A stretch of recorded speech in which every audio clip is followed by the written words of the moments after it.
Hello friends, ఎలా ఉన్నారు? Welcome to Abhi Sweety vlogs. ఈరోజైతే నేను మీకు ఎంతో టేస్టీ అయిన పచ్చి కొబ్బరి లడ్డు ఎలా చేయాలో చూపించబోతున్నాను.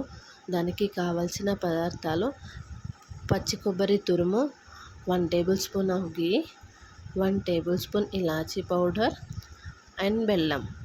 నేను ఈ పచ్చి కొబ్బరిని అయితే మంజీరా మీద తురిమి పెట్టుకున్నాను. తర్వాత నేను స్టవ్ వెలిగించుకొని దానిపైన ఒక ప్యాన్ పెట్టుకున్నాను. అందులో 1 టేబుల్ స్పూన్ ఆఫ్ గీని వేసుకున్నాను. అది కొద్దిసేపు హీట్ అవ్వనివ్వాలి. అది హీట్ అయిన తర్వాత ఏదైతే తురిమి పెట్టుకున్న పచ్చి కొబ్బరి ఉందో అది ఆ గీలో వేసేసుకున్నాను.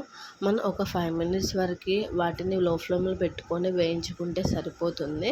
ఎక్కువసేపు వేయించద్దండి, ఒక 5 మినిట్స్ ఉంచుకుంటే సరిపోతుంది. చూడండి, నేను ఎలా అయితే మనం కంటిన్యూగా కలుపుతూనే ఉండాలి, లేదంటే కింద పచ్చి కొబ్బరి అనేది మాడిపోతుంది.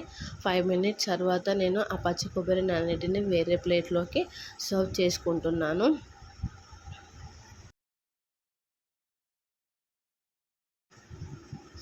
చూడండి, వేరే ప్లేట్లోకి వేసుకుంటున్నాను. దీన్ని కొద్దిసేపు చల్లారనివ్వాలి. అంతలోపు మనం బెల్లపాకం అనేది పట్టుకోవాలండి. నేనైతే ఇక్కడ 1 కప్ ఆఫ్ కొబ్బరి తురుము అనేది తీసుకున్నాను.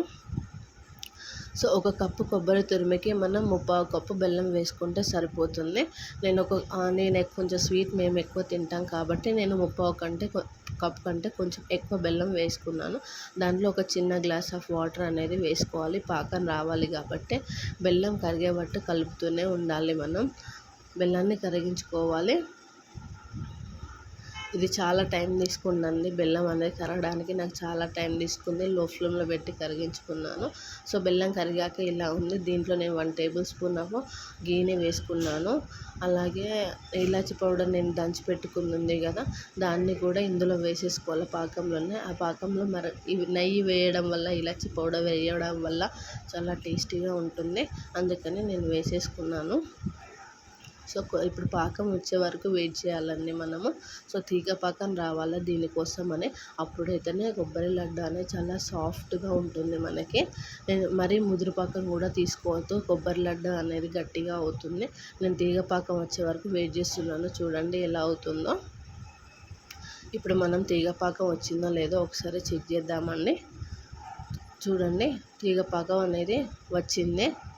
అలా వస్తే సరిపోతుంది. మీకు అర్థం కాలేదు అని అంటే మీరు 2 వేళ్ళతోని పట్టుకొని చూడొచ్చు. ఇట్లా తీగలాగా వచ్చిందంటే తీగ పాకం వచ్చినట్టే.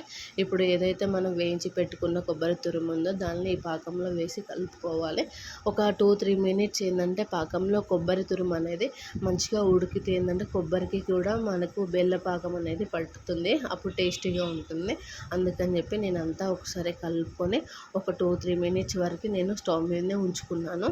సో చూడండి, ఇలా ఈ కన్సిస్టెన్సీ వస్తే సరిపోతుంది. మనకు లడ్డు కట్టుకోవడానికి ఈజీగా ఉంటుంది.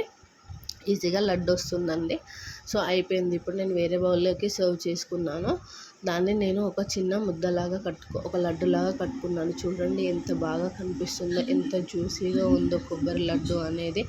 సో జ్యూసీ కొబ్బరి లడ్డూలు అయితే రెడీ అయిపోయినాయి. చాలా టేస్టీగా ఉందండి. మీకు కనుక నచ్చినట్లయితే ఒకసారి ట్రై చేయండి.